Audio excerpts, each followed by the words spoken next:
Tyler, feel like we've been recruiting him for 10 years, but we're extremely excited to get him, finally here. Obviously, it's been a great process to get to know he and his family. They're wonderful people. The thing that jumps out about Tyler is similar to what we just talked about, those intangible things that you may not see on film, which is fantastic, but his test score coming out of high school through the roof, right? His ability to retain information in almost a like weirdly smart way where it's borderline photographic and he's able to retain things and spit them back to you.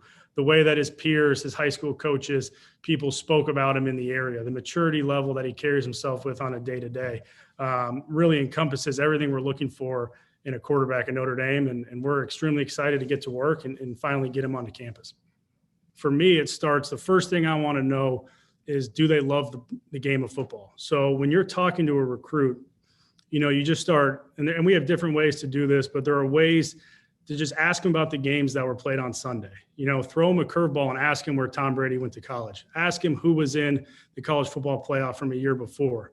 Ask him if he saw the game on Thursday night, right? So there are different ways to see, is he watching the game? Is he following the game? Does he love the game of football? Because at this position, you need to, in order to be committed to being the best version of yourself. The other thing that we can do is, there are different ways to see cognitively how well they can learn, adapt, pick things up in a short period of time.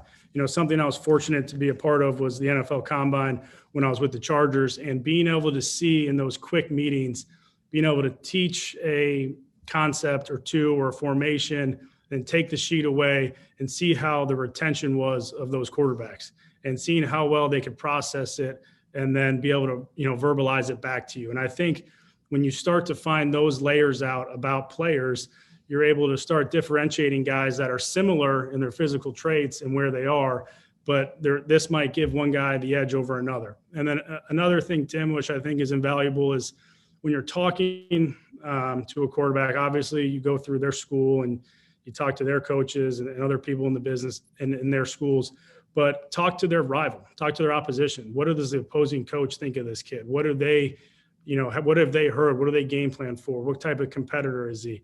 And those are things that are extremely important because, if an opposing coach is going to speak extremely highly of him, then he's probably the type of kid that you want. And, the third part of that is multiple sports, right? I think the more you can see a kid playing basketball, playing baseball, competing in another realm, it's invaluable. If you're the Division I quarterback out of high school, you should be good enough to be in the top 7 of your high school basketball team. You should be a good enough athlete.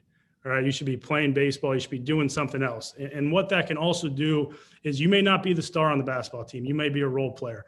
That teaches you how to be a different type of teammate. It teaches you about being selfless. It teaches you how to compete and take ownership of a different role. And ultimately that's going to help you, where you're the star. And that's, most likely the quarterback of your high school team.